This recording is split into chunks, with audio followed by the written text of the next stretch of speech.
Hello, everybody, again. You're watching this remotely.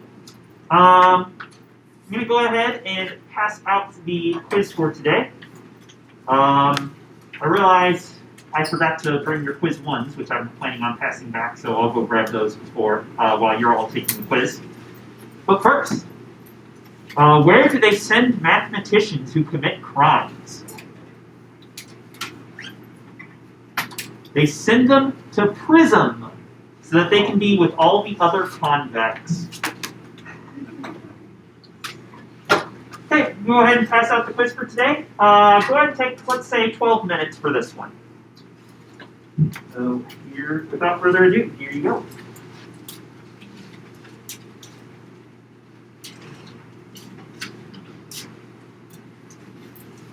Quick comment on the quiz. Actually, there's 2 pages. This one's actually 2 sheets stapled together. The back one is just a copy of like the unit circle and my basic trig sheet, because you might have to do a little trig on this. So feel free to rip it off if you want. All I'm interested in seeing you turn in is the front page.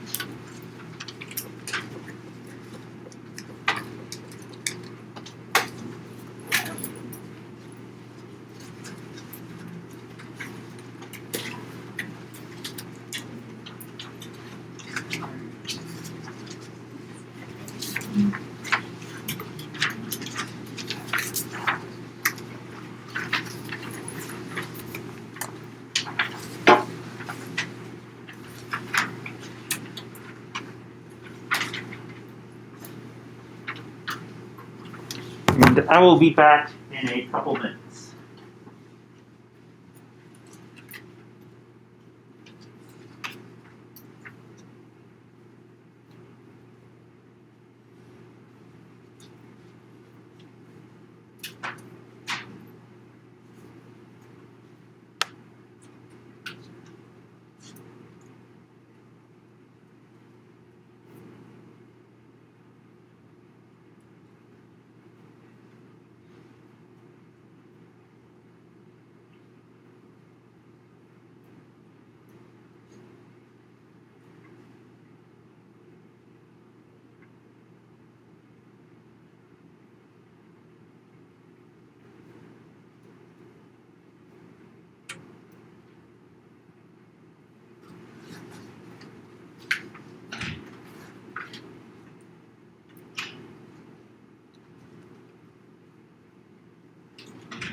Bless you.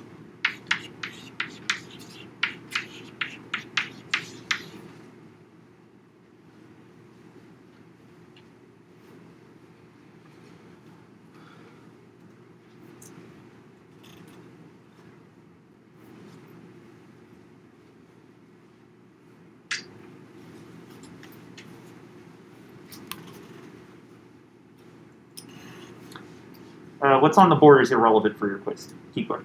So ignore it for now.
go ahead and take a few seconds to finish up your thoughts.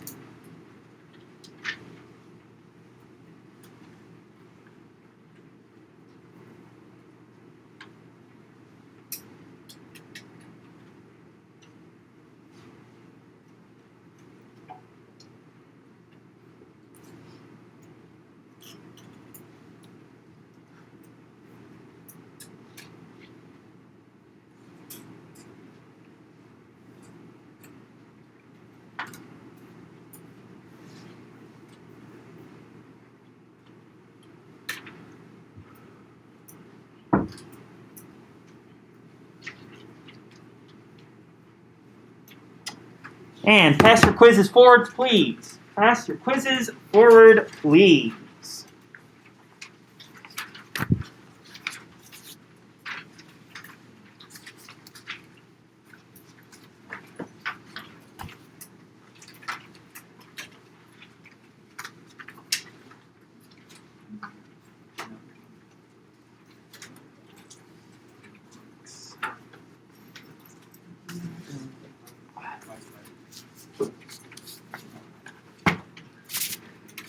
Okay, I have quiz ones to pass back to you. Still working on names. I'm hoping by about quiz 3 or so I'll have everyone's names down, so it won't need to raise hands. But in the meantime, Katie, Tim, Avery, Lindsay, Sarah,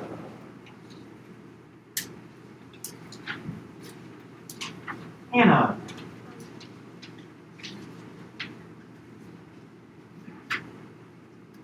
Max,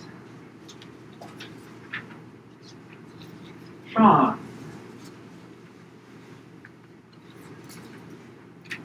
Jerry,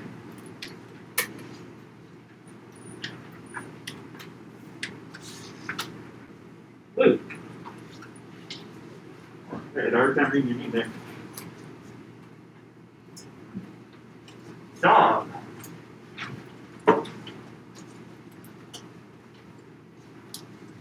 Wait.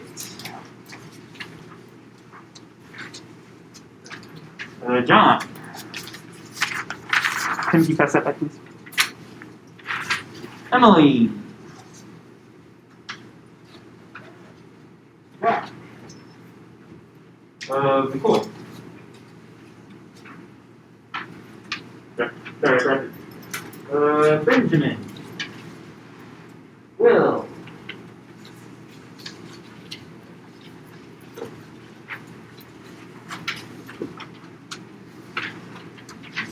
Lori. Jacob. Rexon. Holly. Nana. Anna. Okay, so this is the first quiz I'm passing back. I'm going to kind of do a quick recap of the grading system and how it works.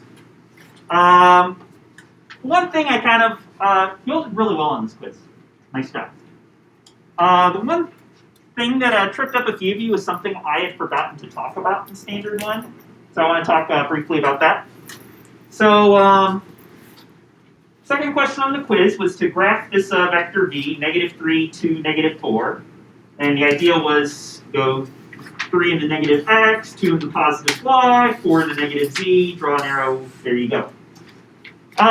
What tripped up several of you was that several of you had written your x on the x-axis to be back here, which is actually not something you're allowed to do, because typically you always write like the label for your axis in the positive direction of that axis. So for the z-axis, we put the z up here because this is the positive z. The y goes over to the right because this is the positive y direction. The x typically needs to go here if you're assuming this is the positive x direction coming out of the board. Because technically, if you were to write an x here, technically that means you're treating this as being the positive x-axis going back into the board, which I know isn't what you meant. I've forgotten to mention that, so I didn't take away a mastery from anyone because of that. You didn't lose any points or anything, but just so you know, that is a thing for the future. As a reminder, here are the 3 grades you could have earned. M for mastery, meaning good job, you got it. Maybe with a small error or two, but nothing. But it was clear you understood what you were doing. J, journeyman, which means you got most of the way there, but you still missed something significant. And N for novice, meaning you still have a ways to go on that standard. You're missing some pretty big stuff. If you got an M, that means you earned your mastery. Good job. You've gotten a mastery for that standard, 1 out of 2 that you need. If you got a J or an N, that just means you haven't gotten your first mastery yet. But you still could. There'll be lots more opportunities to test over this standard throughout the semester. Dr. Gerstel, what if I got an M minus or a J plus or something? M minus counts the same as an M towards your grade. If you got an M minus, that means you got a mastery. J plus counts the same as a J. It's just me telling you a message that hey, you're sort of in between these grades. So M minus might mean, like, for instance, if you made this mistake, you mislabeled your x-axis, I may have given you an M minus, for instance, because, yeah, it's technically wrong, but it's a pretty minor thing, and it's clear you still knew what you were doing. Or maybe you made, like, a small computational error or a small arithmetic error that makes it clear, yeah, you know how to do linear combinations, you just made a mistake and said 3 plus 2 is 6 or something. And if I give you an M minus because of something like that, it means you still got the mastery, but I also want you to know you did do something wrong. And I'll always make a note of what that is. So let's see. If you go on Blackboard right now, over the weekend I changed kind of the grade layout on Blackboard, so you should have S1 through S21 as 21 separate grades right now. Almost all of them are going to say 0 out of 2, or be blank. And Standard 1 will either say 0 out of 2 or 1 out of 2, depending on how this first quiz went. Don't freak out when you see lots of blanks out of 2s and 0s out of 2. I'm going to update Blackboard about once a week throughout the semester, keeping up to date with how many masteries you've earned towards each standard. And so right now you have either all 0s or a single 1 out of 2 and the rest 0s. That is perfectly normal. That's because you have only had one opportunity to test on this so far. Retests. You are now able to ask me for retests, and what that means is you get to pick any standard that we've finished discussing so far, so in this case Standard 1 or Standard 2, and you can email me saying, Dr. Gerstel, I would like to retest on Standard 2 on Wednesday, say. And if you can, let me know when you're available on Wednesday, or ask, can I come to your office hour at 10:30 on Wednesday, for instance. And then I'll reply to your email saying, sure, that works, or no, let's figure out or how about this, does this time work? And we'll figure out a time. When you come to retest, you will meet me at my office over in first floor of Dow Science, room 107. And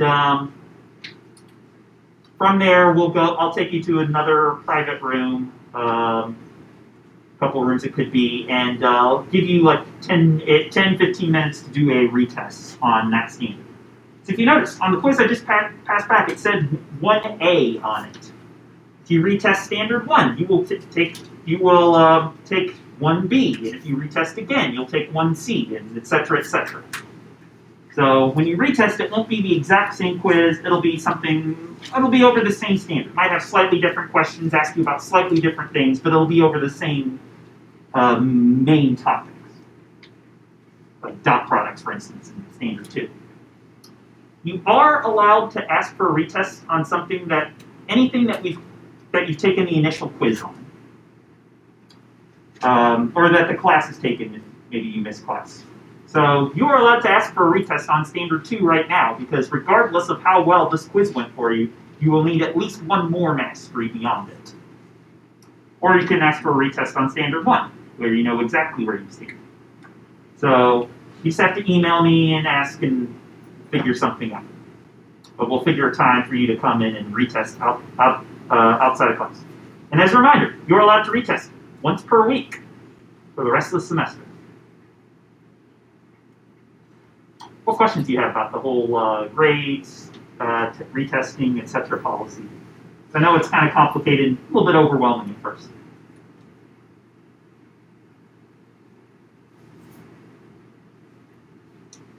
Okay then, in that case, let's do some math. Time for the next packet. 1, 2, 3.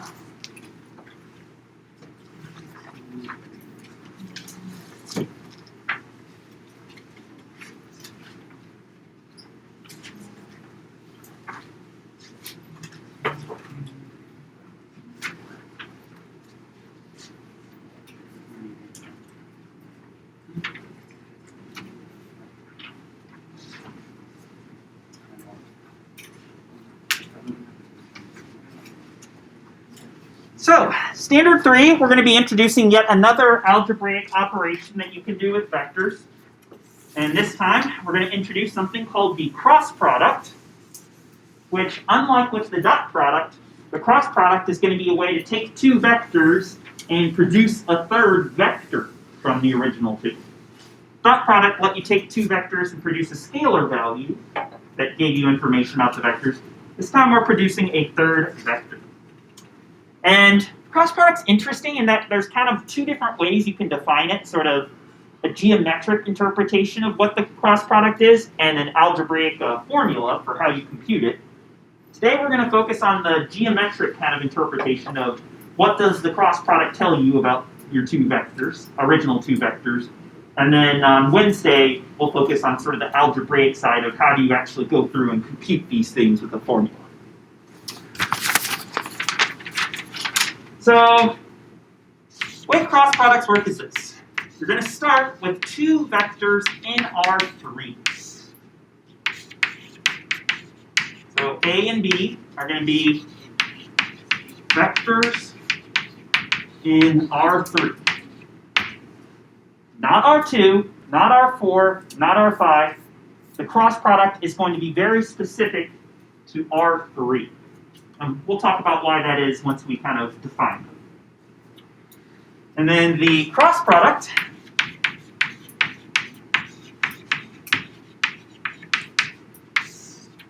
of A and B is the vector A cross B. So here usually a little X as opposed to a dot to distinguish it from the dot product. A cross B is going to be the vector satisfying two things.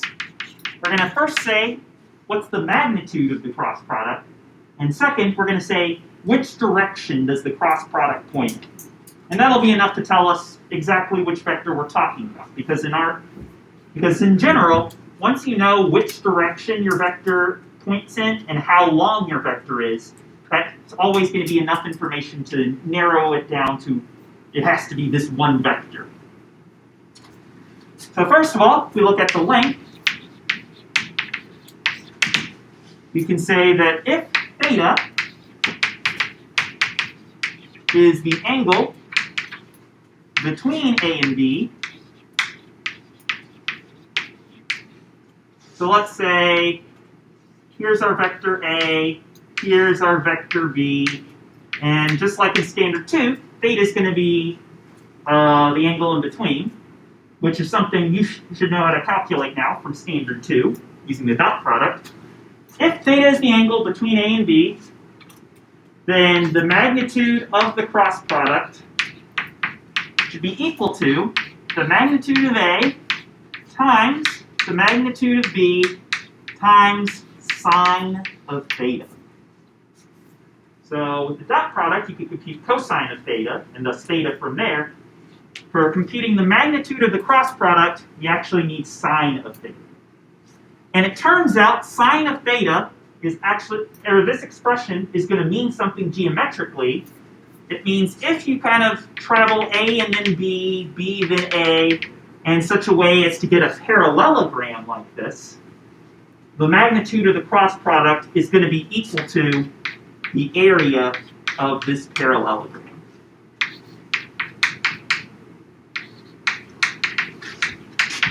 So writing that all out, you can say A cross B is the area of the parallelogram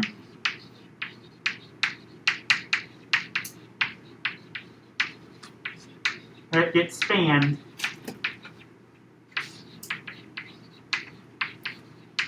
by A and B. And that's going to be something that will be useful for us in that once we are able to compute cross products, we can take the magnitude of the cross product to help us find areas of things like parallelograms and triangles and such. But it's not enough to just know how long the cross product is, because in general there'll be infinitely many vectors with the same length as A cross B. We also need to know in which direction it's going to point. And for direction, let's say if this is A, maybe this is B, and then the cross product will look something like this. The way the direction works is A cross B needs to be orthogonal to both A and B.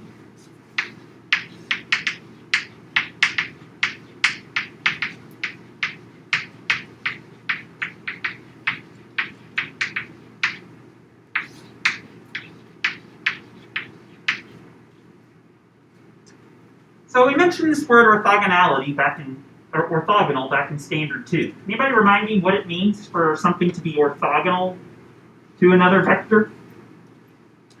Their dot product is 0. That means their dot product is 0. 90 degrees and the dimensions we can think about in that way. Yeah, so like in R3, for instance, when we're looking at the cross product, it means A cross B is always going to form a right angle with both the vector A and with the vector B. It's perpendicular to both of them. Forms a right angle if they're starting at the same point. But that's not enough information. Let's say, for instance, we were looking at, let's say I had a vector pointing straight towards the back of the room, and I had a vector pointing to the side of the room. Can anybody think of a direction that would be perpendicular to both this way and this way? Front to back and left to right. What would be a direction that's perpendicular to both? One pointing up at the ceiling. That would certainly be perpendicular here, forming a right angle. Also going to form a right angle this way. Get a lot of good stretching in today. What would be another direction that's perpendicular to both straight back and towards the sides, other than straight up? Yeah, or towards the floor. There's, in other words, the negative of straight up, going straight down. So there's two different directions in R3 that A cross B could point in if all that we know is that it's orthogonal to both A and B. So we need one more condition about the direction the cross product is pointing. We also need that the system of vectors A, B, and A cross B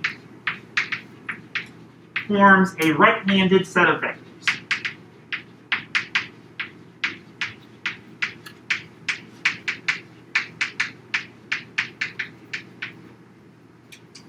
And here's what that means. I think I looked earlier, and it looks like everybody in this class has a right hand. So I want you to stick out your right hand and put your thumb skywards. Hi, Dr. Driscoll, nice to meet you.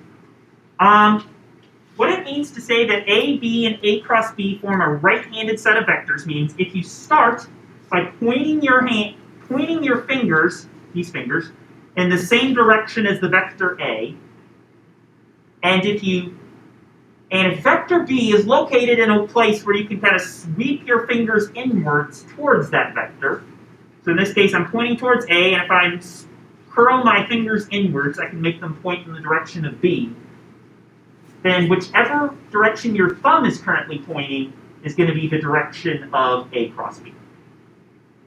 So if you point your fingers towards A, can sweep them in towards B, then your thumb is going to point towards A cross B.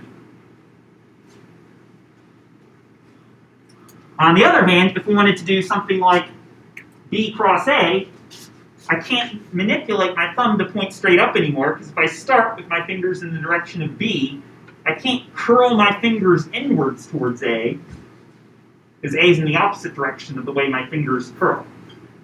It doesn't quite work. So instead, I'd have to do something like this.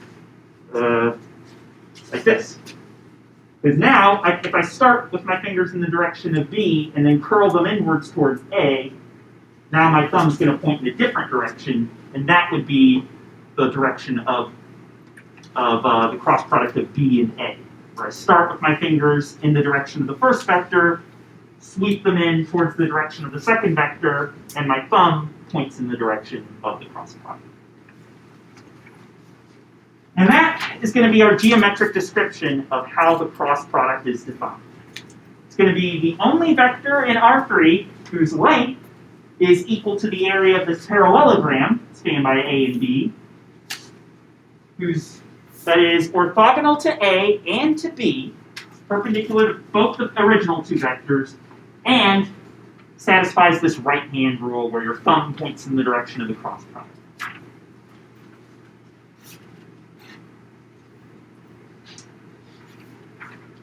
I mentioned back in Standards 1 and 2 that we like to have very sort of precise ways of looking at things. Does this feel like a very precise definition of saying, point your fingers in one direction, sweep them towards the other, and see which direction your thumb points in? It's actually very precise. The problem is, good luck trying to use this to compute complicated things. So what I'm going to do for the rest of the class is to look at a couple examples of simple cross products using this, and then talk some more about properties of the cross product, and then on Wednesday we'll have a messy formula for how you would actually accurately compute these things. So let's do an example where I would like to take the cross product of the vector I with the vector j in R3. So I, you may remember, is the standard basis vector 1, 0, 0. J is going to be the standard basis vector 0, 1, 0. And let's look at a graph of R3 and see if we can find what this cross product should be equal to. X, Z, Y. I'm putting my X down here because this is the positive X direction coming out of the board. 1, 0, 0 is going to point 1 unit towards the positive X-axis. 0, 1, 0 is going to point 1 unit towards the positive Y-axis. So here's our two vectors, I and J. And I would like to be able to compute the cross product of these two things. So first of all, I'd like to find what's the magnitude of this cross product going to be.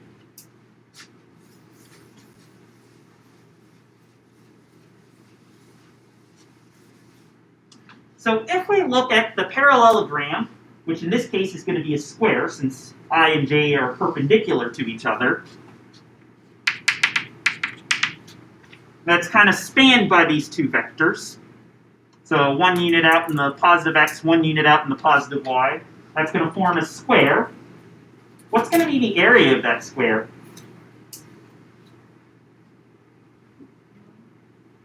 It's going to be 1 square unit, because we have a square whose sides are length 1 and 1.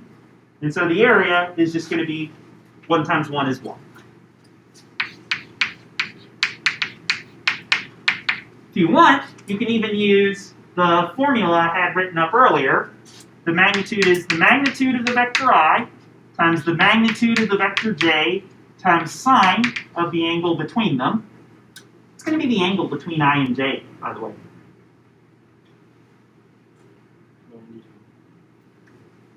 can be pi over 2. Pi over 2 radians, 90 degrees. Well, the magnitude of the vector I, well, I is just 1, 0, 0. That's going to have length 1. 0, 1, 0 is also going to have a length of 1. And sine of pi over 2 also happens to be 1, which is going to tell us that our cross product should have a magnitude of 1. So in other words, whatever I cross j is should be 1 unit long. And now, if we look at what's the direction of I cross j, well, we already said which direction is going to be orthogonal, meaning perpendicular, to both coming straight out of the board in the direction of I, are going straight to the my left, your right, which is the direction of the vector j. That's either going to be straight up or straight down. And so to find out which one we want, I'm going to start by pointing my fingers in the direction of I, so that I can sweep inwards towards j. Good to know, Tim, you're still sleepy in my 11 o'clock class, just like my 9 o'clock classes. And if I do that, it looks like my thumb is going to be pointing straight up. And so that'll tell us that I cross j points straight upwards using the right-hand rule.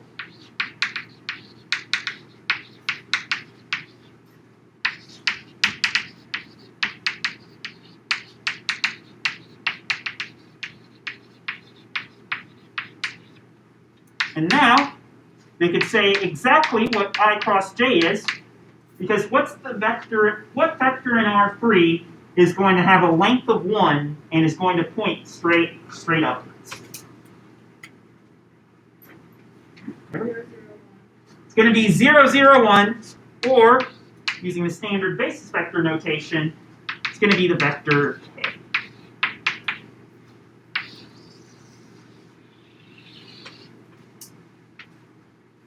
So 1, 0, 0 cross 0, 1, 0 is going to turn out to be 0, 0, 1 using this.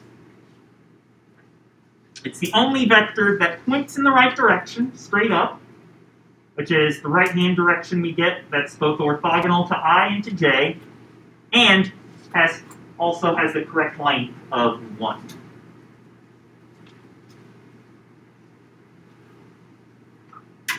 Any questions or comments about that computation? In that case, I want you all to take a minute or so and see if you can compute j cross I for me.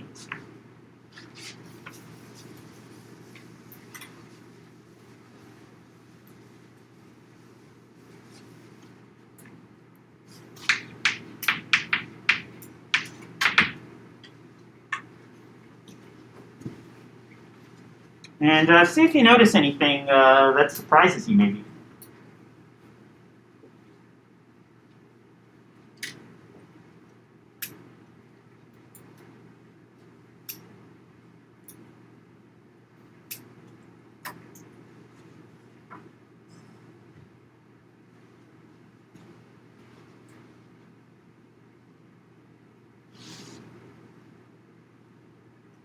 As always, if you feel comfortable doing so, you can talk to the people sitting around you, ask your neighbors what they think, or you can flag me down and ask me if you have any questions about the process.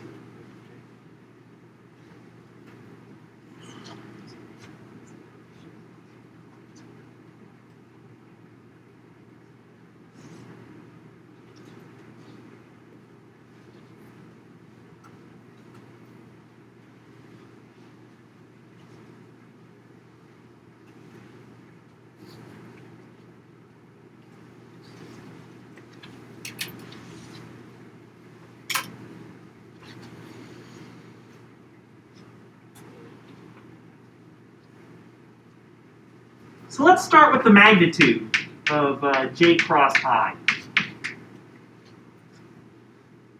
How can we find how long the cross product of j and I should be?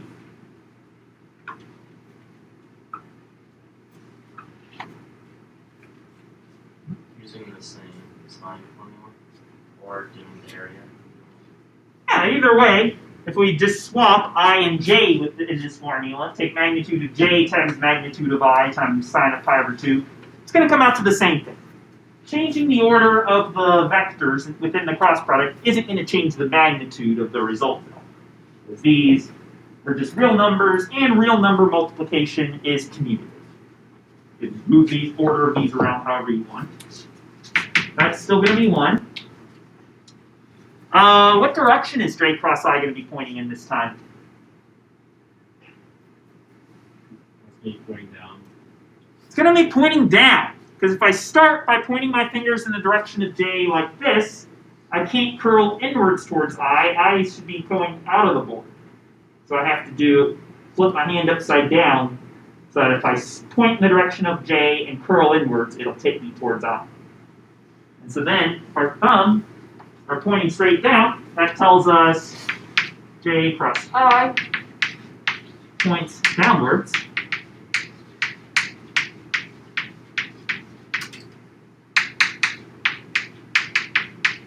So, what vector should j cross I be equal to then? Oh, negative k. Yeah, it's not going to be k this time. It's going to be the negative of k. In other words, 0, 0, negative 1.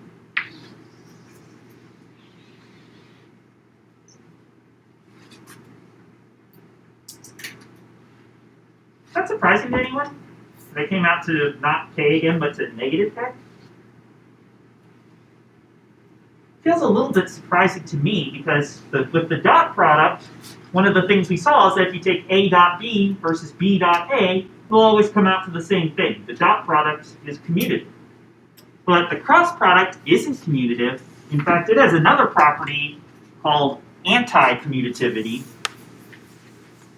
in which we can say the cross product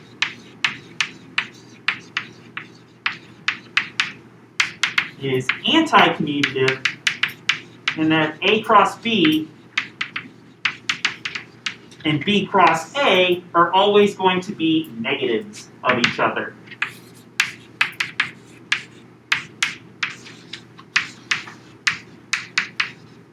No matter what you plug in for A and B, A cross B and B cross A will always be negatives, meaning they'll be the same length but point in exact opposite directions from each other. That's kind of one property that cross product doesn't share in common with regular real number multiplication, or with the dot product. It isn't commutative. It's the opposite of commutative. Just like how parallel versus anti-parallel meant same versus complete opposite directions. So let's take a look at a special situation involving the cross product. Let's see what happens if our two vectors are parallel or anti-parallel. So what happens if A and B are parallel / anti-parallel?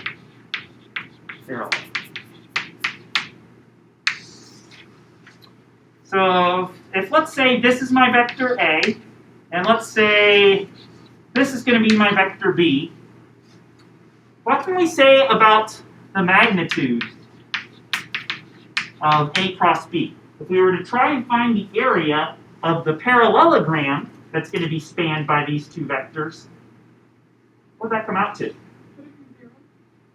think it is going to be 0. Because we don't really even get a parallelogram. That's like asking what's the area of a straight line. It's a line. It doesn't have area. We could also, if we wanted to, write it out like this and say magnitude of A times magnitude of B times sine of the angle between them, which is 0.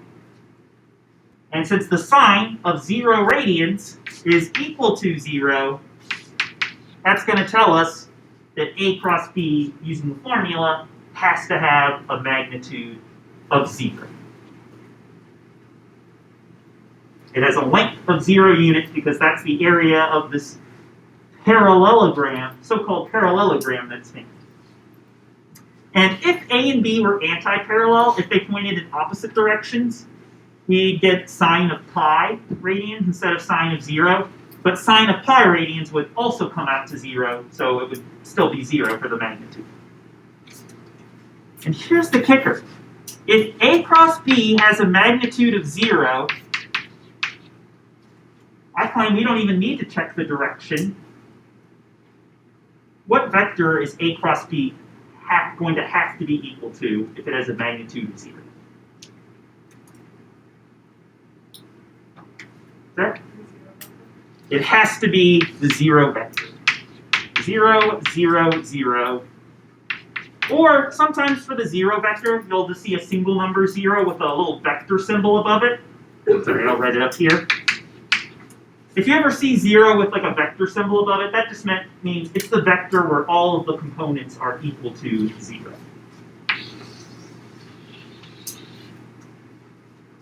And that's going to happen anytime you try and take the cross product of parallel vectors or of anti-parallel vectors. Cross product comes out to 0. Which is good, because unlike with I and J, where I cross J, if there's only 2 directions a vector can point to be orthogonal to both I and to J, and that's straight up or straight down, if your 2 vectors point in the exact same or exact opposite directions, there's infinitely many directions the cross product could point and still be orthogonal to both A and B. So we'd have been in trouble if we tried to use our direction right-hand rule to find the direction A cross B points. But fortunately, we don't even need to worry about that since the magnitude comes out to 0, which means the cross product itself has to just be the 0 vector.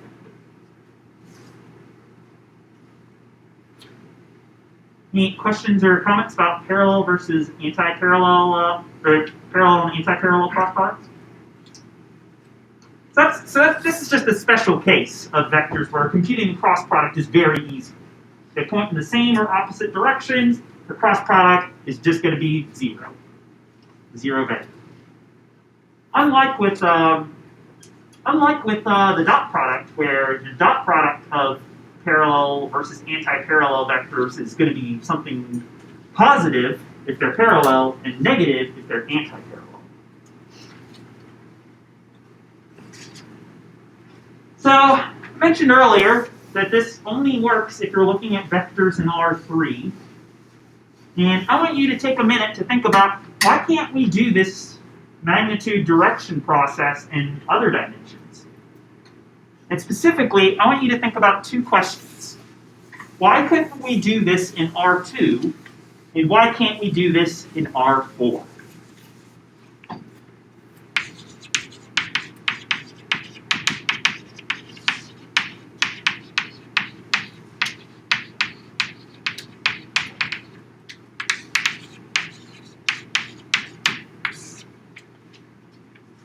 So take a couple minutes, or a minute or 2, talk to your neighbors if you feel comfortable doing so, and see if you can come up with an explanation for what in this process breaks down, what goes wrong if you were to try and use this process to take the cross product of 2 vectors in R2 or 2 vectors in R4.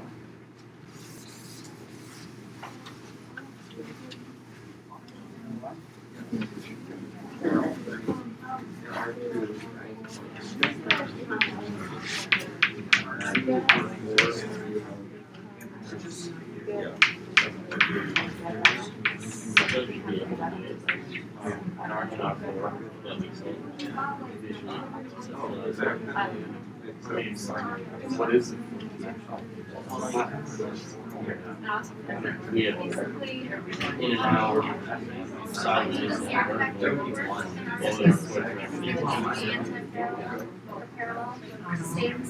Like ISIS.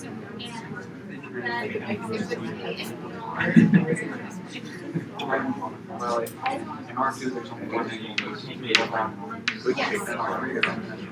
And the only angle that would be orthogonal to both of them at the same time would be the zero.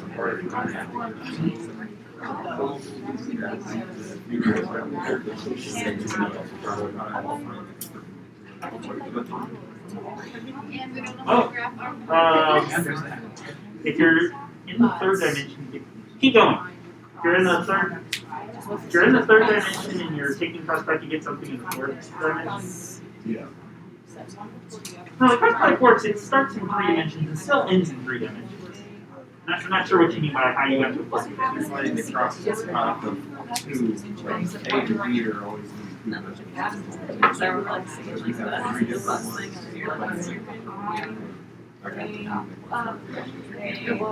Ah, so you're gonna talk about how to take how to take the cross product of say 3 vectors.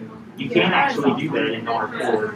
And in general, there is a way. I don't think we're gonna get into it, but you can take the cross product of n vectors in R n plus 1. Possibly in 2 vectors in R4. Leave any 90-degree angles.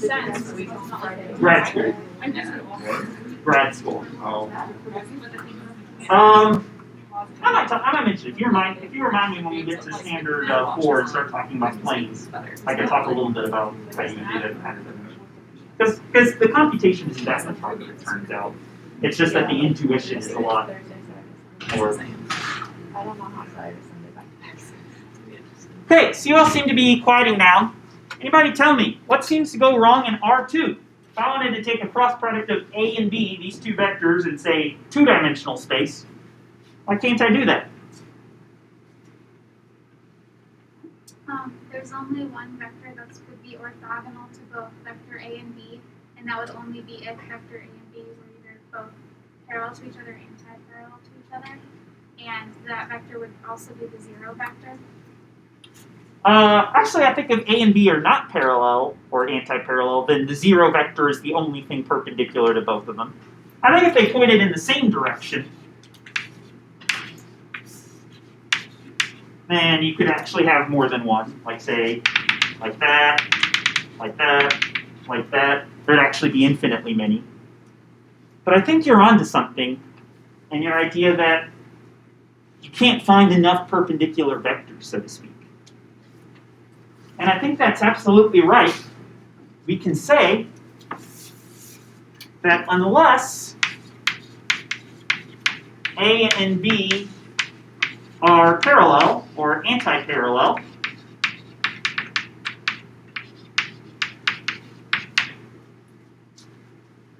the only vector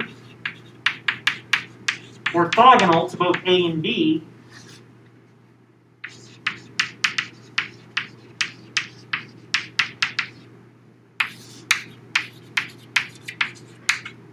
is the 0 vector, because 0 vector is always going to be orthogonal to everything in R2 or Rn, whatever dimension you're looking at.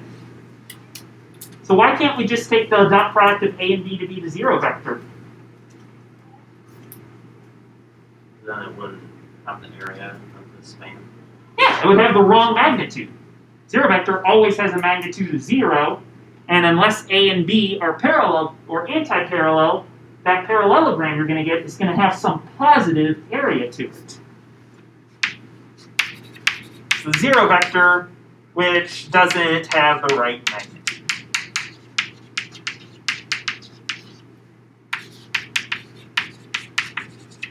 There's no vectors, in other words, that both have the correct magnitude and can be perpendicular to both A and B, unless your vectors are parallel or anti-parallel, which is no bueno because we want to define operations that work no matter which two vectors in, say, R2 or R3 or Rn you would choose. So the moral of the story is in R2, and in R1 for that matter, there's just not enough orthogonal vectors. There's just not enough vectors that are orthogonal to both of the original two vectors. So why would it work if you had parallel vectors? Because there'd be one basically up and one down, but you could treat that like one dimension, but now you're in 2 dimensions with the perpendicular up and down. And if you treat it in 2 dimensions, then your sine is equal to 0. You could do it. You could say something like this: if A points straight up and B points straight down, you could say, "Oh, I'm going to let this be my A cross B." You could do something like that. But But the problem is you would only have an operation that works for parallel/anti-parallel vectors. When we define these sorts of operations like cross products, dot products, scalar multiplication, etc., we're usually looking for operations that only work, or not only work, that work for everything in R2 or R3 or whatever dimension you're working. So this would only work for a small number of vectors, in other words, what you propose, which you could do theoretically, but it doesn't work for most vectors in R2. And so that's why we would say we're going to discount this as an operation that we would consider in R2 and R1. For this. Does that make sense? I'm just not sure why even that one would work if the sign between A and B is 0. The sign of the angle between A and B is 0. You're right. The magnitude. You're right. If you wanted the magnitude property to also work out, you'd need something like A cross B is just the 0 vector. And I don't know. It's an operation that takes in 2 vectors, and most of the time it doesn't give you anything, and some of the time it gives you the 0 vector. Not a very useful operation. It's not going to do the things that we're going to want the cross product to do for us in R3. So why not? What about R4 or higher? There we don't have any problems with finding orthogonal vectors. There's going to be a lot of orthogonal vectors there. The right-hand rule completely breaks down. How so? Because, like, let's take the example of 3 dimensions. You have I times j equals k, and j times I equals negative k. But let's add another dimension. Like, yeah, you have I times j times k, and theoretically, that would equal positive n. Let's say we have these 2 vectors. Right? So, sorry, can you repeat the end of your argument? Then there just isn't a way to describe all the different permutations of the various directions. You can't necessarily assign positive and negative n to like a single value. There's no correspondence necessarily. Typically in R3 when we say how many directions were orthogonal to our original 2 vectors, there were 2 directions. Like for I and j. If you're orthogonal to I and j, you could either point straight up or straight down. How many vectors are going to be orthogonal to both 1, 0, 0, 0 and 0, 1, 0, 0? Well, we could have 0, 0, 1, 0. That's orthogonal to both. We could have 0, 0, 0, 1. That's orthogonal to both. We could have 1, 0, 27, 909. Let's not say that. Let's say 0, 0, 27, 999. That's going to be orthogonal to both of the original 2 vectors. Problem with R4 and up, I think I agree with what you're getting at, Sarah, is unlike where R2, where there's not enough directions that they could point in R4 and up, there's too many directions your vectors could point in. In fact, there's going to be infinitely many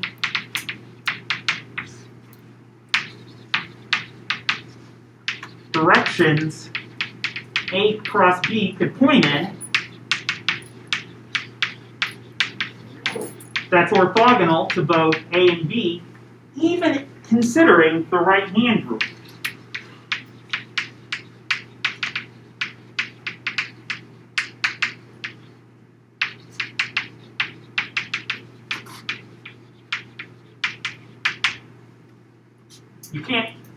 You can't decide. There's no way to easily pick out and just choose, I'm going to choose this direction. Even if we had, say, 4 or 5 or 6 dimensional hands, that we could say, oh, my 4-dimensional thumb is pointing in this direction. Even if we had some way to do that, it's just there's too many possible directions that your vector could point in that would be orthogonal to both of the original 2. There's infinitely many, whereas in R2, there's no directions it could point in. And finally, in R3, there's exactly 2 directions A cross B could point in, and then we could use a right-hand rule to basically eliminate one of the 2 possibilities. Is this because in R3 you can describe orthogonality in terms of the lines, but then in R4 it must be a problem? Yes, that's heavily related. There's something fancy that I haven't talked about called the orthogonal complement of a set of vectors. basically saying, what is the set of all things that are orthogonal to both A and B? And R3, that would form a line, so 2 directions it could go in. And R2, it would be a single point, which is boring. And R4, it would be an entire plane, technically a hyperplane, worth of vectors that could point in any number of directions. And R5 and up, forget it. You just got even more infinitely many directions that your vectors could point in and still be orthogonal. And that's a good geometric way to think about it. Any other comments about that? Oh, making some nice observations. So here comes the problem with the definition of the cross product as we've written it. Theoretically, using this definition, I could ask you to compute. Find the cross product of 1, 2, 3, and negative 4, 5, 99. You don't have to write this down. Theoretically, you could compute that by saying, you can find the magnitude. That's something you should be able to do using magnitude of A times magnitude of B times sine of the angle between them. That's all stuff you should be able to compute. How to find what direction this cross product should point in. If you were trying to graph this out by hand and graph these vectors, good luck with that. And then try to find a direction orthogonal to both of them and use the right-hand rule and see, oh, I guess my thumb's pointing in this direction. It must be this vector. This is very imprecise. So while the geometric approach kind of gives us some very nice information about what does the cross product do, it's going to be very helpful in standard 4, for instance, in saying, I need a vector that's orthogonal to both A and B. How do I find that? Just take the cross product. It's less helpful in being able to actually compute stuff. So we'll do that on Wednesday. On Wednesday, we're going to talk a little bit about some matrix algebra, how to find the determinant of a matrix, which will then give us an approach for how to actually go through and compute the formula for finding these cross products. Hope you all have a good rest of your days. Don't forget, you can sign up for retest if you'd like, anytime this week. Well, send me an email telling me a day and your test, and we'll figure out a time for this week. And otherwise, I will see you all on Wednesday. Have a good one.